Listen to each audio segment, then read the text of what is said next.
우리가 예배 드리는 것에는 모두 다 뭐 세상적인 그런 이야기를 보면 선수다 뭐 그렇게 얘기할 수가 있겠지만은 하지만 스스로 많은 예배를 참석했기 때문에 어떻게 보면 잘 안다라고 할 수 있지만 예배를 아무리 잘 안다고 하여도 예배를 받으시는 하나님께서 과연 기뻐하시는 예배인가를 우리는 스스로 늘 돌아봐야 하기 때문에 그렇지 않으면 그 예배라고 제목을 붙였지만 자칫 잘못하면 음악회와 같이 되고 하나의 강의가 될 수 있기 때문에 우리는 예배를 깨달아야 할 것입니다. 깨닫는 듯 하지만 잘 알지 못하고 또 들었지만은 느끼지 못하는 결국에는 오래 교회에 다녀서 예배의 습관은 들었지만 내가 예배를 어떻게 진행하는지 알고는 있지만 늘 새롭게 역사하시는 하나님에 대해서 내가 제대로 알지 못한다고 한다면 그것은 평생 자칫 잘못하면 내가 평생 교회 다녔어라고 이야기하지만 내가 평생 동안 많은 시간을 낭비할 수가 있다는 것입니다. 그렇기 때문에 하나님을 믿는 성도는 자신이 지금 드리고 있는 예배가 과연 어떤 상태인가, 과연 나는 어떤 마음과 중심으로 하나님 앞에 있는가를 깨달아야 할 것입니다. 6.25를 제 주위에는 경험한 분들이 많이 계시는데 제 주위에 계시는 분들 중에서 신앙이 돈독한 분들이 여러 제가 만나 뵀습니다. 또 계시고. 근데 그분들 중에 몇몇 분들이 공통점이 있는 분들이 계세요. 어떤 공통점이 있냐면 찬송가를 외우는 거예요. 어떻게 찬송가? 제가 한번 성경 암송하는 것도 쉬운 건 아니지만 가사 외우는 거 굉장히 힘듭니다. 제가 찬양도 인도하고 또 하지만 갑자기 뭐 어디에서 악보 없이 앞에 찬송가 없이 찬송가를 하려면 잘 아는 찬송가 몇 개는 알지만 하지만 그렇지 않은 찬송가 가사를 외우기라는 그건 쉽지 않은 것 같아요. 아마 여기 계신 분들은 다 잘 외우는 것 같아요. 아무 감정이 없는 거 보니까. 그런데 그렇지 않아요. 이상한. 사람들한테 물어봐도 그래. 가사를 외우는 거는 좀 쉽지 않다. 뭐 이런 얘기를 하죠. 그런데 제가 만난 그런 몇몇 분들은 찬송가를 가사를 알아요. 가사를. 그래서 왜 그런가를 공통점이 있어서 물어봤더니 6.25 때에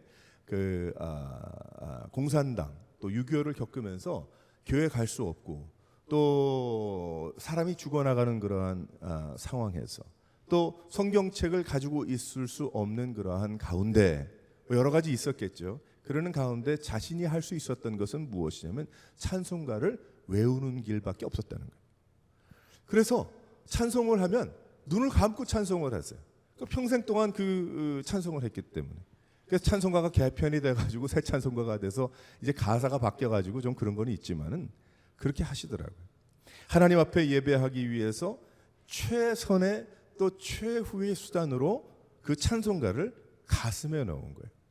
그 찬송을 하면서 자신의 고백을 하나님께 올려드리고 인생의 위험이 닥칠 때에 내가 큰 소리로 찬송을 할 수 없지만 마치 벙어리같이 말을 못하는 내가 음성을 낼 수 없는 사람같이 하지만 입을 벌려서 자기가 찬송을 했다는 거예요. 그러한 가운데 믿음을 지켰다라는 결국 그때를 생각하면서 찬송을 부를 때마다 그때를 생각하면서 하나님의 놀라운 은혜를 또다시 경험한다라는 고백을 들은 적이 있습니다. 저도 비행기를 타고 여행을 할 때가 여러 번 있었습니다. 비행기를 타고 여행을 할 때마다 저는 음악 들을 거를 좀 가지고 가거든요. 그 중에도 찬양도 듣고 모두 찬양 여러 가지 듣는데 한 번은 찬양을 이제 제가 연결을 되는 거니까 그 다음에 무엇이 나올지 또 그런 잘 몰랐어요. 그 기계가 그러니까. 그 다음 찬양이 나오는데 가사가 없는 찬송이 흘러나왔어요. 한 번은 어떤 거냐면 내 주를 가까이 하게 함은 이라는 찬송이었죠. 그래서 내 주를 가까이 하게 하려 하면 이라는 찬송은 그래서 어려서부터 들었기 때문에 제 마음속에 대충 가사가 마음에 다 와 닿던 좋아하는 찬송가 중에 하나이기 때문에 그래서 그 찬양을 연주하는 악기로 연주하는 것을 제가 들었지만은 가사가 생각이 나는 거죠. 내 주를 가까이 하게 하면 무엇입니까? 십자가를 짐 같은 고생이나 또 내 고생하는 것 옛 야곱이 돌베개 베고잠 같습니다. 천성길 가는 것 험하여도 생명길 되나니 은혜로다. 또 숨질 때 되도록 늘 찬송하면서 주께 더 나가기 원합니다. 제가 그날 그 비행기를 타고 가는데 하염없이 은혜를 주시는데 그 가사가 없던 그 찬양을 한 10몇 번을 들은 것 같아요. 훨씬 더 들은 것 같아요. 계속해서 그 찬양을 또 돌려듣고 하염없이 하나님이 은혜를 주셔서 눈물이 나는데 옆 사람에게 들킬까 봐 혹시 민망하잖아요. 이 사람이 무슨 슬픈 일이 이렇게 있어서 눈물을 흘리면서 비행기를 타고 처량하게 가는가, 그렇게 생각할 것 같아서 눈물을 사람들 훔치면서 그 은혜를 하염없이 받으면서 제가 입을 가리고 소리를 낼 수 없지만은 그 벙어리처럼 입술로만 가사를 제가 불렀던 그런 기억이 있어요. 얼마나가 은혜가 되든지. 또 2절에서 돌베개 야곱이 내 고생하는 것 야곱이 돌베개 베고장 같습니다. 각자가 가진 모든 그런 아픔들이 있잖아요. 힘든 일들이 있죠. 그 당시에 저에게 그 2절이 그렇게 은혜가 됐어요. 얼마나 예배를 드리고 싶던지. 공중에서 비행기 아니었지만 옆 사람은 다른 잡지를 보고 갔지만 저에게는 예배당이었어요. 그 장소가. 음악도 특별히 큰 소리를 내서 할 수도 없었지만 가사를 그저 입을 벌리면서 벙어리처럼 하면서도 예배를 드리고 하나님을 사모할 수 있게 됐다라는 겁니다. 우린 다시 한번 하나님 앞에서 어떻게 예배할 것인가, 내가 또 어떻게 예배하고 있는가, 과연 우리는 그 예배의 그 기준과 그것을 무엇을 정해놓고 나아가고 있는가, 우린 다시 한번 돌아봐야 할 것입니다. 과연 지금 내가 드리고 있는 그 예배가 마치 그 6개월을 경험한 그 성도들이 그 가운데 최선을 다해서 하나님의 귀한 은혜를 받고 예배를 드리기 위해서 준비했던 그러한 마음인가, 아니면은 다른 생각들인가, 어떻게 예배할 것인가, 어떻게 예배하여야 하나님이 기뻐하시고 진짜 예배가 될까. 진리로 예배하라고 하셨는데 무엇이 진리로 예배하는 것인가. 지난주에 우리 영으로 예배하라고 들었는데 오늘은 진리로 예배하라. 이 진리로 예배하라는 것에는 또 다른 세 가지의 귀한 깨달음을 얻을 수가 있습니다. 우리 첫 번째로 한번 다 같이 읽어보도록 하겠어요. 시작. 참된 바른 가치로 예배를 해야 하는 거예요. 예배를 드려야 하는 것이죠. 참된 가치란 무엇인가, 제일 중요하게 여기는 것이 예배여야 한다는 거예요. 우리의 삶에 가장 중요한 것이 예배입니다. 내 인생에 가장 중요한 것, 왜 그렇게까지 마음을 정하고 나와야 되는가? 그 이유는 하나님을 우리가 예배를 통해서 만날 수 있기 때문에, 나 인생의 가장 중요한 분이 하나님이시기 때문에. 마태복음 6장 33절 말씀 보면 그런즉 너희는 먼저 그의 나라와 그의 의를 구하라. 그리하면 이 모든 것을 너희에게 더하시리라. 할렐루야. 하나님께서 말씀해 주셨어요.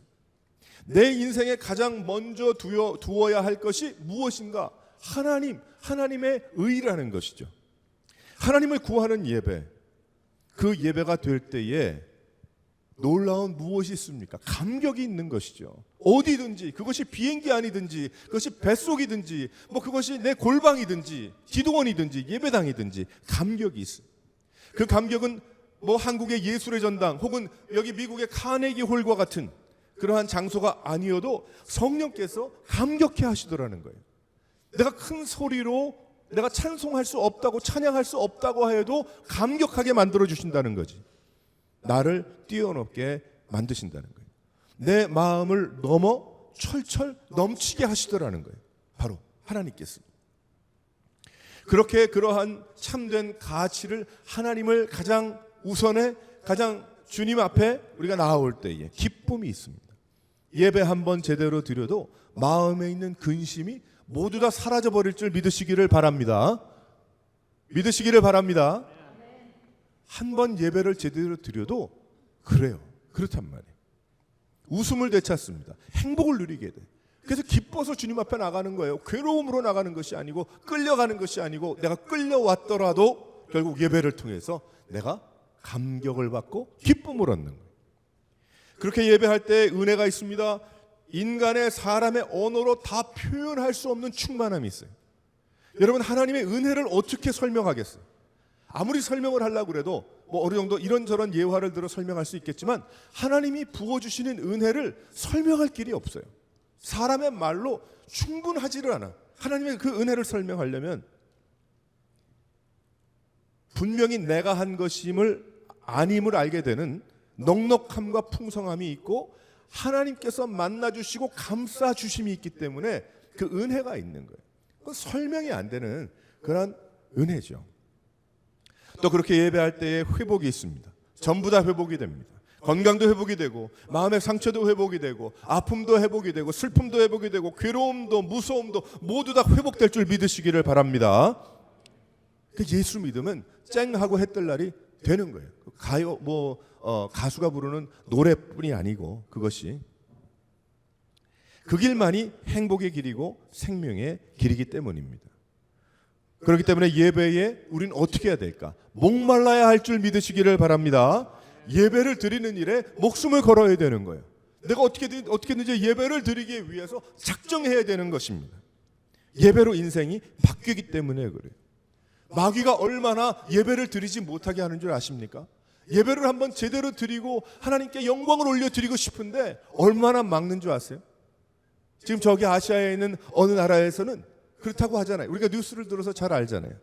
이제는 그 크리스마스 때에도 성탄 예배를 드리기 전에 그 예배당 앞에 나와가지고 길거리에서 그 자신의 나라를 신봉하는, 자신의 나라를 자기가 인정하는 거기 그 노래를 먼저 하고 들어가야 된답니다.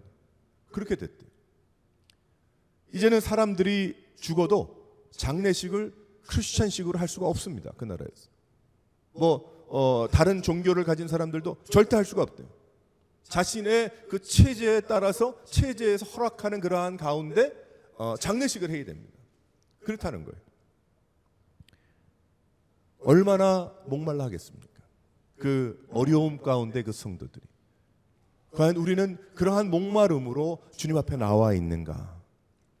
그래서 우리는 예배를 드릴 때 어떻게 드려야 되는가? 참된 가치로 드려야 된다. 이전에는 예배를 보러 다녔지만은 이제는 뭐예요? 예배를 하러 가는 거예요, 우리가. 그래서 예배 보러 간다는 것이 바른 말이 아니고 한국말, 영어로는 worship to God 그렇게 얘기하면 되지만 예배를 보러 간다고 그래도 드리는 거는 마음에 있겠지만 말이라도 보러 가는 것이 아니고 우린 예배를 하는 겁니다. 보는 것이 아니고 예배를 하는 것이고 또한 예배를 드리는 거죠, 하나님 앞에. 내가 그 예배이기 때문에 내 마음과 중심을 들여서 생명이고 하나님을 만나는 그러한 시간이기 때문에 그래요. 사랑하는 성도 여러분, 이 예배가 우리의 인생을 바꾸어 놓고 이 예배가 참 우리의 모든 것을 은혜와 축복으로 바꿔놓을 수 있다는 그런 사실을 깨닫고 사단 마귀는 어떻게든지 예배를 드리지 못하게끔 하겠으나 그것을 이기고 뿌리치고 또 늘 준비하면서 참된 가치를 가지고 예배할 수 있는 여러 성도들 되시기를 주님의 이름으로 축원합니다. 두 번째로 진리로 예배하는 것이 과연 무엇인가? 한번 다 같이 읽어보도록 하겠어요. 시작. 진리로 예배하는 넘버 2. 오케이. 우리 저기 찬이 넘버 2. 네, 다 같이 읽어봅니다. 시작. 예수 이름으로 예배하는 것입니다. 요한복음 14장 6절 말씀 보면 내가 곧 길이요 진리요 생명이니 나로 말미암지 않고는 아버지께로 올 자가 없느니라 라고 말씀을 하고 계세요. 개인의 의견을 들어서 예배하는 것이 아닙니다. 사람들의 생각을 모아서 정하는 것이 아닙니다. 내가 편한 방법과 내가 원하는 것으로 예배하는 것 아닙니다. 예수의 이름으로 예배함을 믿으시기를 바랍니다. 예수 그리스도의 이름으로 모이고 예수 그리스도의 이름으로 예배하는 것을 하나님이 받으시는 거예요. 내가 곧 진리라고 말씀하셨어요. 그 말씀은 예수 그리스도께서 말씀해 주셨고 예수 그리스도께서 하신 대로 예배하라는 그러한 이야기입니다. 즉 말씀이 육신이 되신 예수 그리스도이시기 때문에 우리에게 주신 성령의 감동으로 주신 하나님의 말씀을 믿음으로 예배하는 거예요. 하나님의 말씀을 믿음으로 우리가 나오는 것이죠. 하나님은 찬양 가운데 성도들을 만나 주십니다. 하나님은 기도 가운데 만나 주십니다. 하나님은 말씀이 선포될 때에 그 말씀을 통해서 만나 주십니다. 역사하십니다. 하나님은 성도들이 말씀에 귀를 열고 또한 하나님을 사랑하는 성도들과 사랑을 나눌 때에 성령 충만함으로 역사하시는 거예요. 우리 가운데. 우리의 예배는 강대상이 있느냐 없느냐에 딸려있지 않습니다. 우리의 예배는 성가대가 있느냐 없느냐에 좌우되지 않습니다. 우리의 예배는 얼마만큼 잘 먹고 잘 차렸느냐, 뭐 그거에 상관없습니다. 얼마나 크고 얼마나 높으냐에 딸려 있지 않습니다. 얼마나 번쩍거리느냐에 상관없는 거예요. 우리의 예배는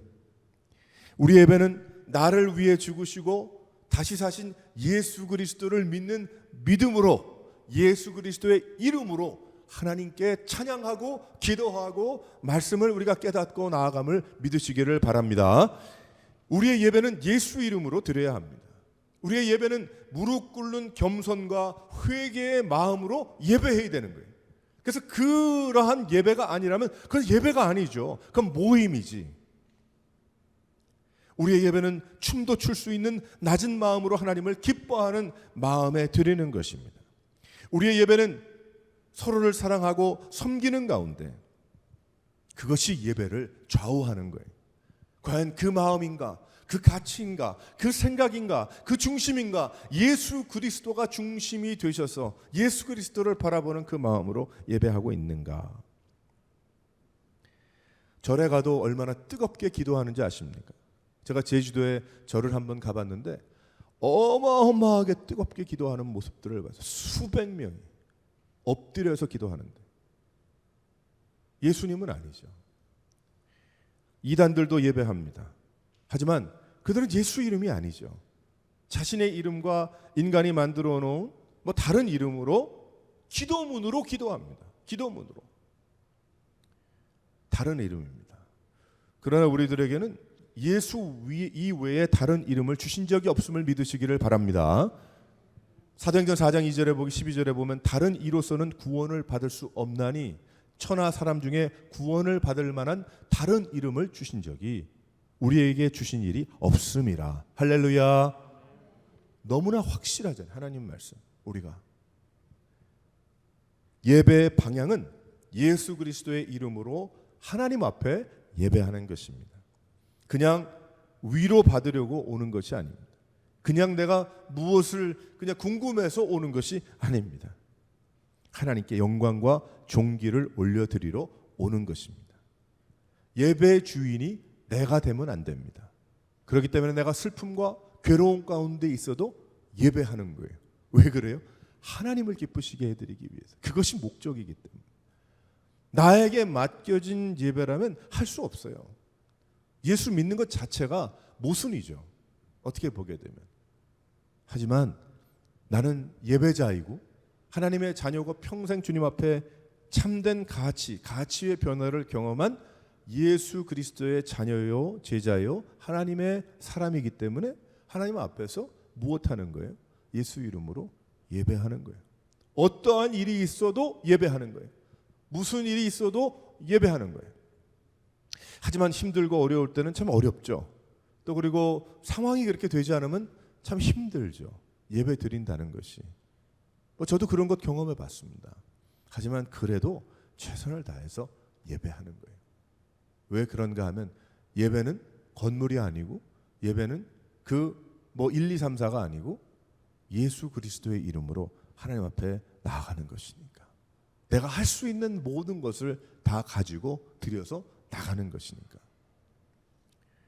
사랑하는 성도 여러분, 하나님께 영광을 돌리기 위한 예배, 중심이 주님 앞에 있는 예배가 될 수 있기를 바랍니다.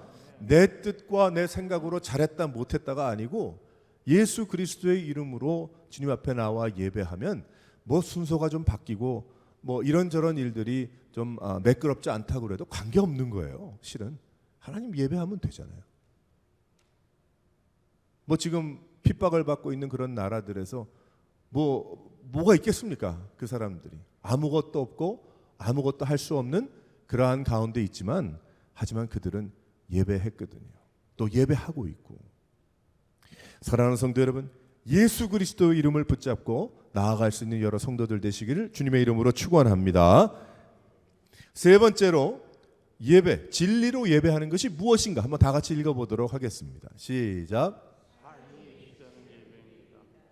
삶이 일치하는 예배를 뜻합니다. 제가 지난주에 아주 친한 목사님이 한 3, 4일 방문을 했어요. 동부에서 뉴욕에서. 그래서 같이 시간을 보내다가 모처럼 우리 한국 영화를 좀 한번 좀 볼까 그렇게 생각을 했어요. 그래서 한국 영화를 한번 틀어봤어요. 그 프라임 아마존 프라임이 있기 때문에 그래서 그 영화를 돌려서 2편 정도의 영화를 보았는데 그 영화의 배경에 교회가 나왔어요. 그 2편이 다 뭐 한 편은 아주 진하게 나왔고 한 편은 뭐 그냥 조금 지나가는 걸로 나왔는데 그 한 편의 영화가 어떤 뭐 내용은 뭐 다 떠나서 교회의 온통 문화가 다 나왔어요. 그 영화에서 대충 다. 근데 하필이면 주인공이 그 나쁜 사람인데 그 뭐 갱 영화 뭐 이런 건데 뭐 수사 영화 이런 건데 그 사람이 영화 안에서 캐나다에서 신학교를 공부한 전도사예요. 근데 캐나다에서 신학교에서 공부를 하고 온 전도사인데 한국에 어쩌다가 나와서 큰 갱단의 조폭 두목이 됐어요. 그래서 이 사람이 마약을 이제 사고 파는 뭐 그런 이야기예요.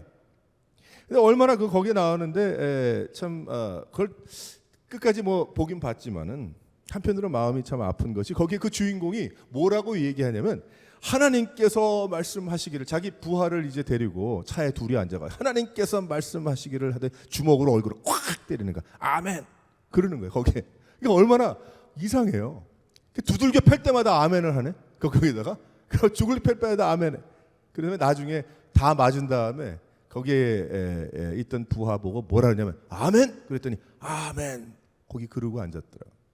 그러니까 제가 한편으로는 두 가지 생각이 나는데 하나는 야 이제 미디어가 예수 믿는 사람들을 이렇게까지 조롱하는구나. 또 한편으로는 무엇이냐면 우리 예배를 하는 성도들이 어떤 모습을 보였을까? 세상에. 전도사가 어떤 모습을 보였을까? 또 뭐 신학교를 다녔다는 사람들이 어떤 모습을 보였을까? 하나님 앞에 예배하는 사람들이 어떤 모습을 과연 보였나라는 그런 생각이 들더라고요. 뭐 전체 내용은 뭐 그런 내용하고는 조금 먼 그런 내용이었지만 우리가 교회에 다니고 예수를 믿는다고 하면서 삶에 일치하게 살았는가 스스로 생각하고 고민하고 회개해야 될 부분들은 우리가 회개해야 되지 않을까. 우리가 주님 앞에 예배하는 예배자들이라고 하지만 세상에 나가서는 마치 그 표현을 막 엄청나게 뭐 저쪽으로 그냥 표현을 해버리고 말았지만은 하지만 그 가운데 우리가 깨달을 수 있는 메시지가 있지 않겠나. 과연 어떻게 예배하고 어떻게 왔고 어디까지 갔는가. 예배의 시작은 여기였지만 예배의 과정이 우리의 삶이고 예배의 이 세상에서의 예배의 끝이 천국문이다. 할렐루야. 그렇게 생각하면 맞는 거예요. 다시 한번 예배의 시작은 우리가 주님을 만난 여기지만 하지만 예배의 과정은 뭐라 그랬어요? 예배의 과정은 우리의 삶인 거예요. 그러니까 우리의 삶이 예배의 삶이 되어야 되는 것이고 또 이 세상에서의 예배의 끝은 무엇입니까? 천국문이죠. 그리고 주님 앞에 나아가서는 어떻게 합니까? 요한계시록에 하나님 나라의 예배를 드리는 것 얼굴과 얼굴을 맞대고 보리라 라고 하신 귀한 말씀처럼 우리가 이제는 희미한 것도 확실치 않은 것도 왔다 갔다 하는 것도 없이 주님 앞에서 온전히 주님의 보좌만 바라보고 예배하고 나아가는 것. 주일에 예배드리고 그 예배가 세상에 살면서 세상에 물들지 않는 예배와 삶이 일치하는 것. 구제와 연결되는 예배. 우리가 여기서 예배를 드리지만 하나님께서 주신 귀한 마음을 가지고 세상에 나가서 구제하는 것. 내가 예배를 여기서 드리지만 예배의 과정 중에 이웃을 사랑하고 좋은 소식을 전하는 것. 그것이 바로 예배죠. 그러다가 주님 부르면 어떻게 되는 거예요? 주님 앞에 나가는 거예요. 천국문으로 나가는 거예요. 지난주에 한국에서 한 법이 통과가 됐어요. 그 법이 통과됐는데 그 법이 무엇이냐면 제목이 이런 겁니다. 혼잣말로 내뱉은 욕설도 모욕죄가 성립된다. 그래서 61살 난 어떤 수원에 사는 아저씨가 지난주에 20만 원의 벌금과 1년의 집행유예를 받았어요. 이 이야기는 무엇이냐면 그 한 아파트에서 관리 사무실에 이 아저씨가 갔대요. 가가지고 다른 동에 사는 누구의 신상을 공개하라. 내가 좀 그 사람이 어떤 사람인지 좀 나한테 알려달라고 그러는데 알려줄 이유가 없지. 그래서 그 관리 사무실에 4명이 있었는데 이 사람이 하도 안 주니까 돌아서서 뭐라고 이야기했냐면 혼잣말로 나오면서 미친 개는 몽둥이로 해야 약이다. 그렇게 이야기를 했대요. 그러니까 혼자서 혼잣말로 한 거예요. 그래서 들으라고 돌아서 미친 개는 몽둥이로 해야지 약인데 그러고 나온 거예요. 그래서 이 사람들이 이제 그 재판을 걸은 거예요. 재판을 걸어가지고 이겼어요. 그래서 결국은 무엇이냐면 혼잣말로 내뱉는 욕설도 모욕죄가 성립된다. 이 큰일 났어요. 그 왜 그러냐면 우리도 그렇게 이게 거리가 먼 거리가 아니잖아요. 예? 우리도 그럴 수 있잖아요. 뭐 살다 보니까 나 혼자 하는 말, 뭐 집에 가서 하면 모르는데 처음에 만나가지고 아이 잘 가, 그래 잘 지내, 그래 돌아간 다음에 뭐 이러고 가잖아요. 그럴 수 있잖아요. 그러니까 그것도 이제는 세상 법으로도 안 된다는 거예요. 성립된다.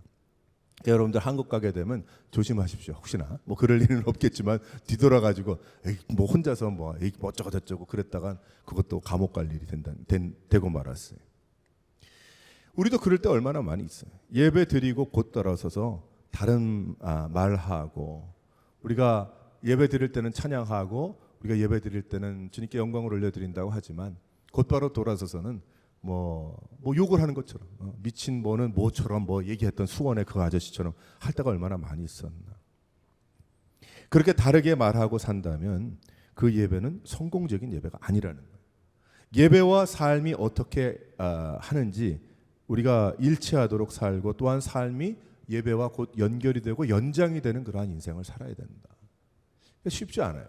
그러니까 늘 우리에게는 그 시험이 오나 겁 없다라는 그런 거죠. 우리가 어려움이 있고 그런 상황에 살고 뒤돌아서서 욕하고 어떻게 할 수밖에 없는 상황이지만 또다시 내가 가다듬고 주님 앞에 힘을 얻고 내가 그렇게 하면 안 되지, 그렇게 하지 않으리라.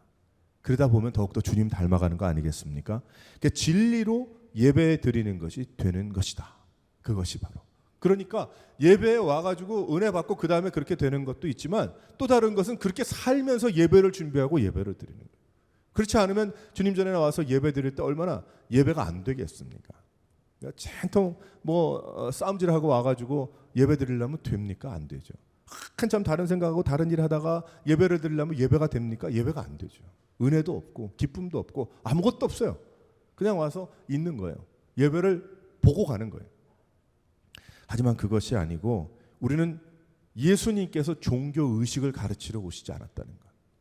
예수님은 하나님의 자녀로서 어떻게 살 것인가를 가르쳤다는 것, 그리고 보여주셨다는 것을 우리는 다시 한번 깊이 깨닫고, 이제는 예배를 드릴 때에 어떻게 해야겠습니까? 우리는 그 영으로 예배한다. 지난주에 했잖아요. 형식이 빼어지고 주권을 하나님께 돌리고 자기를 부인하는 그 예배. 영과 진리라는 건 같은 이야기예요. 또 진리로 예배하는 건 무엇입니까? 참된 가치로 예수 이름으로 삶으로 드려야 된다.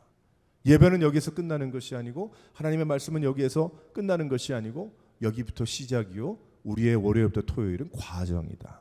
그리고 그 과정 가운데 그것은 내가 예배를 드린 후에 끝의 과정도 될 수 있지만, 또 다른 말로는 내가 주일에 예배를 드리기 위한 시작이 될 수도 있다. 할렐루야.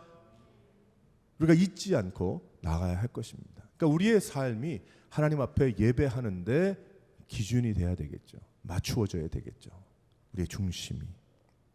이 말씀을 깨닫고 하나님 앞에 예배를 사모하고 예배를 통해서 힘을 얻고 회복받고 예배를 드리며 하나님의 뜻을 깨달아 헌신하고 주의 일을 감당하고, 어제도 우리 새벽기도 때 그 말씀을 나눴는데, 주의 일이 무엇인가?